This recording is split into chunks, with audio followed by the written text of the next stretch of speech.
See, what happened was we got news that back in the day, we heard there was a father looking to marry off one of his daughters.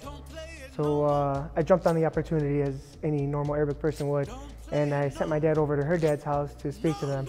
And I actually didn't even get to meet her until the engagement, when her dad walked her into me and handed her off to me. We met through my old friend, and then we became friends, and we became very good friends. And then we were just friends for a long time. Oh, love at first sight for her. I stepped outside to get the mail, and she was driving by, and she stopped her car and ran down the street. She had to introduce herself to me right away. When I first saw him, the first thing that came through my mind was, he looks like he's a football player. At first, I was a little, I played hard to get, but a couple months down the line, it seemed to pan itself out, worked out great. She's a good girl, I like her too.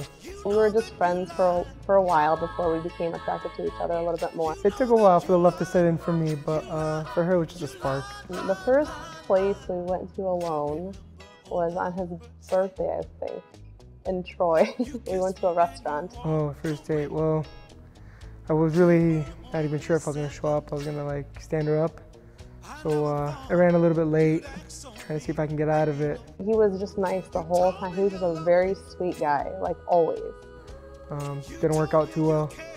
She waited for me, felt kind of bad, so maybe about 4 or 5 hours later I showed up, picked her up after a bunch of missed phone calls and text messages, left her waiting for me in the rain. And we enjoyed a nice dinner. After that, we thought we'd catch a movie, so we drove down Wyoming and stared at the drive-ins as we passed by. I think it was a good movie. I don't remember exactly what movie it was. Caught a glimpse of the screen and took her home. Didn't really stop the car, just kind of rolled and let her get out. Waved goodnight, and that was it. It was a good time. He paid, I think. She paid for the second day, of course. So. I remember, yeah, of course he paid. He always pays. I let her take me out and pay for the date. You know, it's only fair. I took her out the first time, spent a bundle on her at McDonald's and, you know, on gas. We went somewhere really nice, got some filet mignon, some lobster tails. Yeah, afterwards she took me out for ice cream. He loves football so much. Like, football season's coming up, I probably won't see him for 3 months.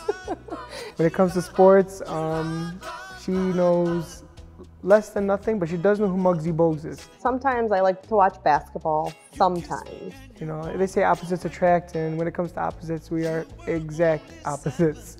Me and him have completely different tastes. If she likes it, I don't. If she likes it and I did like it, I learned not to like it. We're eating dinner, and the whole time I was thinking, I wonder if he's gonna, and the whole time he didn't. So I'm like, that's it, he's just not gonna. What I like about her, oh, her dad makes some mean sandwiches. Those are good, those are real good. And oh, my eyebrows, his sister's really good at doing those. She shapes them up, lines them up pretty good for me. The bill came, and he paid, and then I was getting up and I was bending over to get my purse and my coat at the time, and I look over and he's on one knee in the middle of the restaurant. I like the way that her phone number shows up when she calls me. Yeah, that's pretty cool too. I was so surprised that he was in the middle on one knee in front of everybody. I couldn't believe that he did that. It's okay. It's quite all right. It took some convincing, but here we are. I said, oh my God, what are you doing? The whole time. And then of course I said, yeah, because we're getting married now. Yeah, that's about where it ends.